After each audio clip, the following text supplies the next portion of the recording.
Bonjour à tous et bienvenue dans cette vidéo sur l'évolution d'un système chimique dans laquelle je vais parler de réaction d'oxydoréduction. Un système chimique est décrit par la connaissance de toutes les espèces chimiques qu'il contient, avec notamment leur quantité de matière, et la connaissance de la température et de la pression du système. Pour qu'un système chimique évolue, il faudra que les quantités de matière des espèces chimiques varient. Dans ce cas, alors, on pourra modéliser cette transformation chimique par une réaction chimique qui ne fera intervenir que les espèces dont la quantité de matière varie. Nous allons donc pouvoir en déduire ce que l'on appelle une équation de réaction chimique. L'équation chimique donc permettra de rendre compte d'une réaction chimique en plaçant à la gauche les espèces dont la quantité de matière diminue, ce que l'on nomme les réactifs, et ensuite, nous plaçons une flèche orientée vers la droite, et enfin, à droite, nous placerons les espèces dont la quantité de matière augmente, ce que l'on nomme les produits. Une équation chimique devra toujours être équilibrée avec des coefficients stoichiométriques, et pour équilibrer cette équation, nous devrons respecter deux règles qui sont la conservation des éléments chimiques et la conservation de la charge électrique. Je vais maintenant présenter les réactions d'oxydoréduction en partant d'une expérience dans laquelle je prends un bécher contenant une solution aqueuse de sulfate de cuivre et je vais mettre de la paille de fer dedans. On attend un certain temps, puis je retire la paille de fer présente dans le bécher. J'observe la chose suivante. Avant, je disposais donc de mon bécher avec des ions Cu2+, caractérisés par la couleur bleue de la solution et du fer présent sous forme de paille de fer. Et à la fin, j'ai obtenu une solution d'un aspect plutôt jaunâtre et la paille de fer s'est recouverte d'un solide brun qui correspond à du cuivre. Et en réalisant un test avec des ions hydroxyde, j'obtiens un précipité vert caractéristique des ions Fe2+. Donc, en termes d'interprétation, dans mon bécher, les espèces chimiques initiales étaient les ions Cu2+, les ions SO4-, du fer et des molécules d'eau. À la fin, certaines espèces chimiques sont apparues. Donc nous avons eu apparition de cuivre solide et d'ion Fe2+ en solution. Sachant qu'il y a toujours conservation des éléments lors d'une réaction chimique, ces atomes de cuivre sont forcément apparus par la réaction due avec des ions Cu2+, et les ions Fe2+ proviennent forcément d'atomes de fer qui ont réagi. Donc je peux écrire une équation dans laquelle les réactifs sont Cu2+ et Fe, et qui ont donné les produits, donc les espèces qui sont apparues, Cu plus Fe2+. Si maintenant je m'intéresse spécifiquement à Cu2+ et Cu, si je suis passé de Cu2+ à Cu2+ est un ion, donc par rapport à l'atome de cuivre, il a 2 électrons de moins. Ça veut donc dire que Cu2+ a capté 2 électrons pour se transformer en Cu, donc il y a eu un gain de 2 électrons.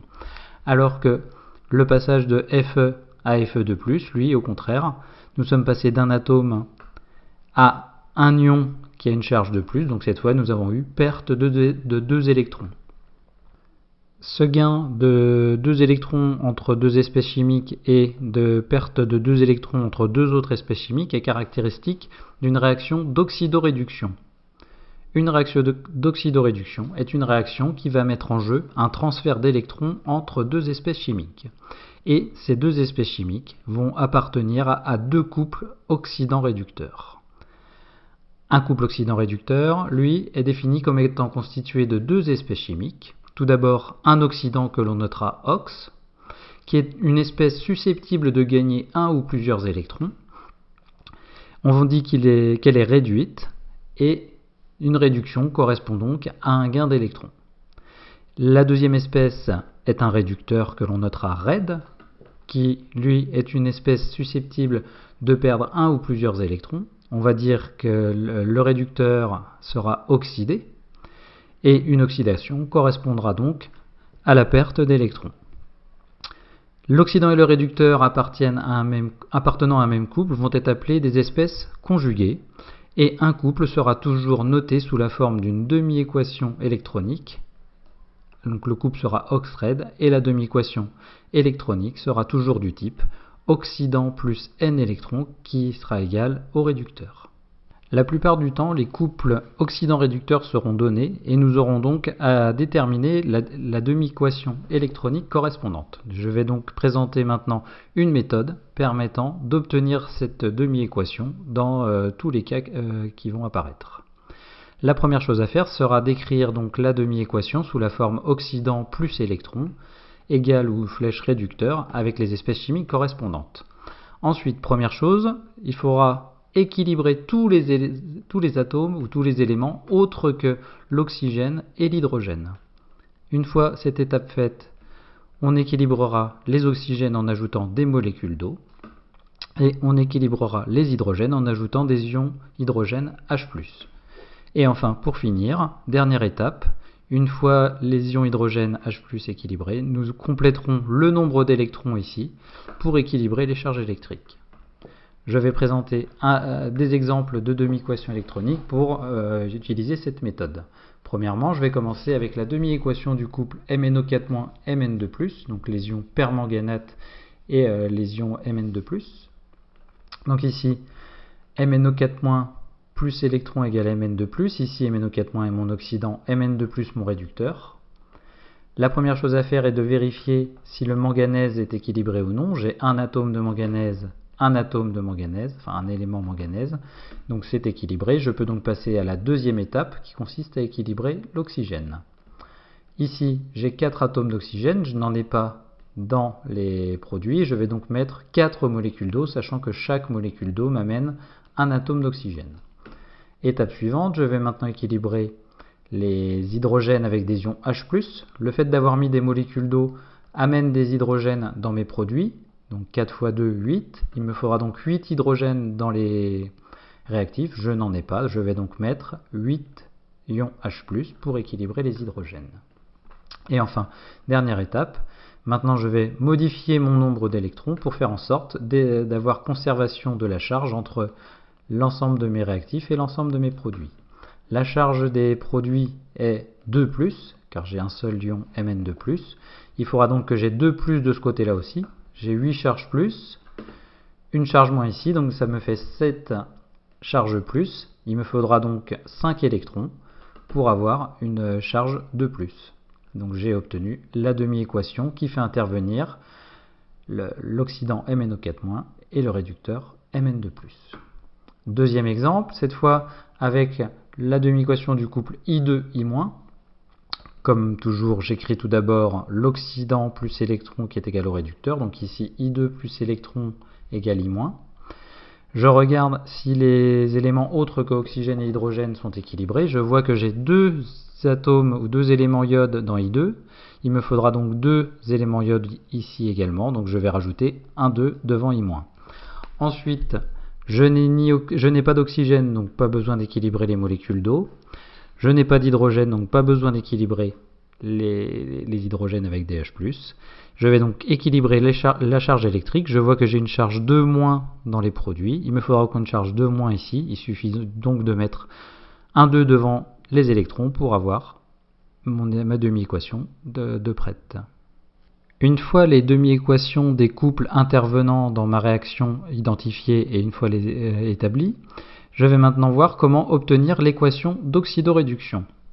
Une réaction d'oxydoréduction aura toujours lieu déjà entre l'oxydant d'un couple et le réducteur d'un autre couple. Il ne sera jamais question d'une réaction entre un oxydant et un réducteur d'un même couple. Chaque couple doit échanger le même nombre d'électrons, c'est ça qui va nous permettre de trouver l'équation d'oxydoréduction à partir des demi-équations. Là encore, je vais présenter une méthode générale permettant d'obtenir cette équation. Tout d'abord, on recherche quel sera le réactif dans chaque couple, que je vais noter OX1 et RED2. Donc je fais réagir l'oxydant du premier couple et le réducteur du deuxième couple.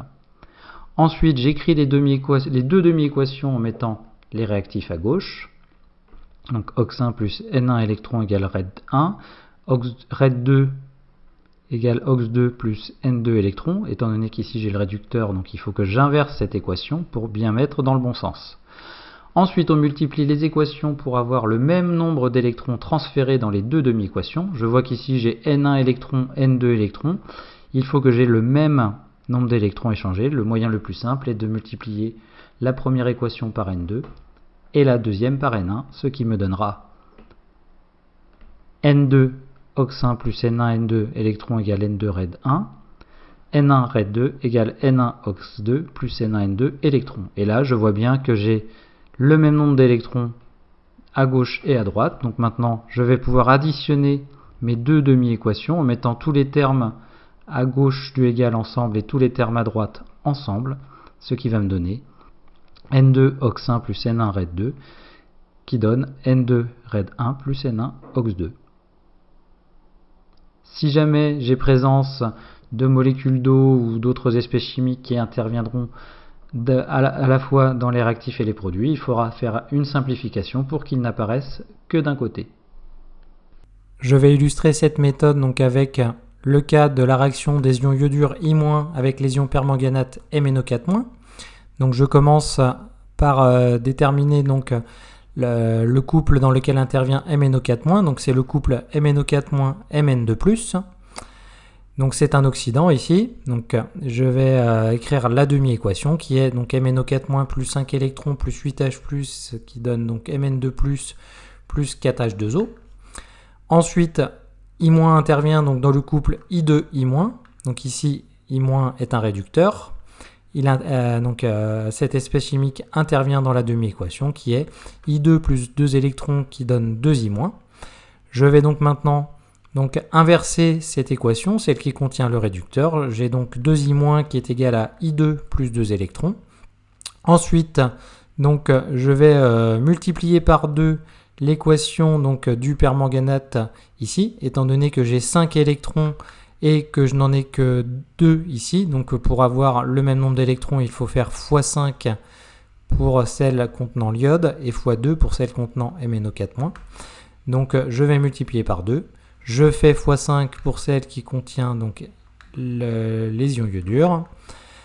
Ensuite, une fois cette opération effectuée, j'obtiens 2 MnO4- plus 10 électrons plus 16H+, qui donne 2 Mn2+, plus 8H2O. Et j'obtiens 10 I- qui est égal à 5 I2 plus 10 électrons. Je mets ensuite tous les termes du même côté de l'égalité ensemble. J'obtiens 2 MnO4- plus 10 I- plus 10 électrons plus 16H+, plus 2 Mn2+, qui donne 2 Mn2+, plus 5 I2 plus 10 électrons plus 8H2O. Je vois que j'ai 10 électrons de chaque côté, je vais donc pouvoir les supprimer. J'ai 16H+, à gauche, j'en ai pas à droite, donc ils vont rester. Et les molécules d'eau, pareil, j'en ai 8 à droite, mais j'en ai pas à gauche, donc elles vont rester également. Ce qui veut dire que l'équation finale sera 2 MnO4- plus 10 I- plus 16H+, qui donne 2 Mn2+, plus 5 I2, plus 8H2O.